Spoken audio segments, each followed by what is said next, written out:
माझं काय ताई नाही थोत थोत चेलो आणि आहे खोटं खोटंच काय ताई मी काय माहित तुला कोणतं गाणं येतं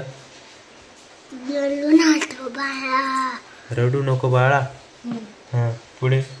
रडू नको बाळा हां अजून पनेरा जाते कुठे जाते पनेरा जाते बर अजून अजून पनीर घेऊन येते पाणी घेऊन येते हा हां मग अजून अजून रडू नको बाळा मी पाण्याला जाते रडू नको बाळा मी पाण्याला जाते पाण्याला जाते पाणी घेऊन येते तेव्हाच आहे ना बर का नीट बस पहिले तू हे बघ मी काय सांगतोय ऐकतोय का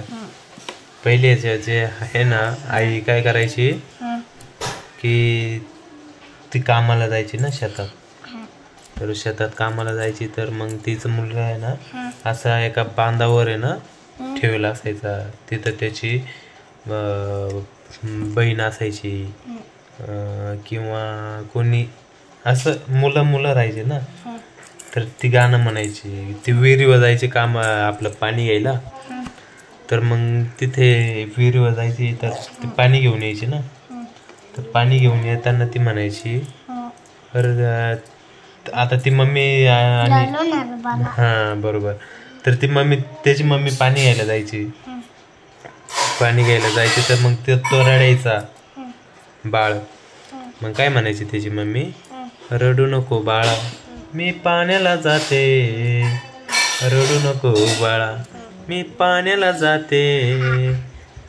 जाते पाणी घेऊन येते ती आई म्हणायची आणि आताच कसं माहितीये का आताच आता काय म्हणता आता समज तुझी मम्मी काम करते स्वयंपाक करते तर तुझी मम्मी काय म्हणते तर मी काय सांगतो ते ऐक ना पहिले तुझ्या हातात राहू दे आता तुझी मम्मी स्वयंपाक करते आणि तू रडतोय तर तुझी मम्मी काय म्हणेल तुला तुझी मम्मीच नाही आत्ताच्या ज्या मम्म्या आहे ज्या पूर्वीच्या नाही आत्ताची मम्मी काय म्हणते रडू नको बाळा मी मोबाईल देते बरोबर असंच ना रडायला लागल्यावर काय करते मम्मी मोबाईल देते हातात कसा रडू नको बाळा मी मोबाईल देते यूट्यूब लावून देते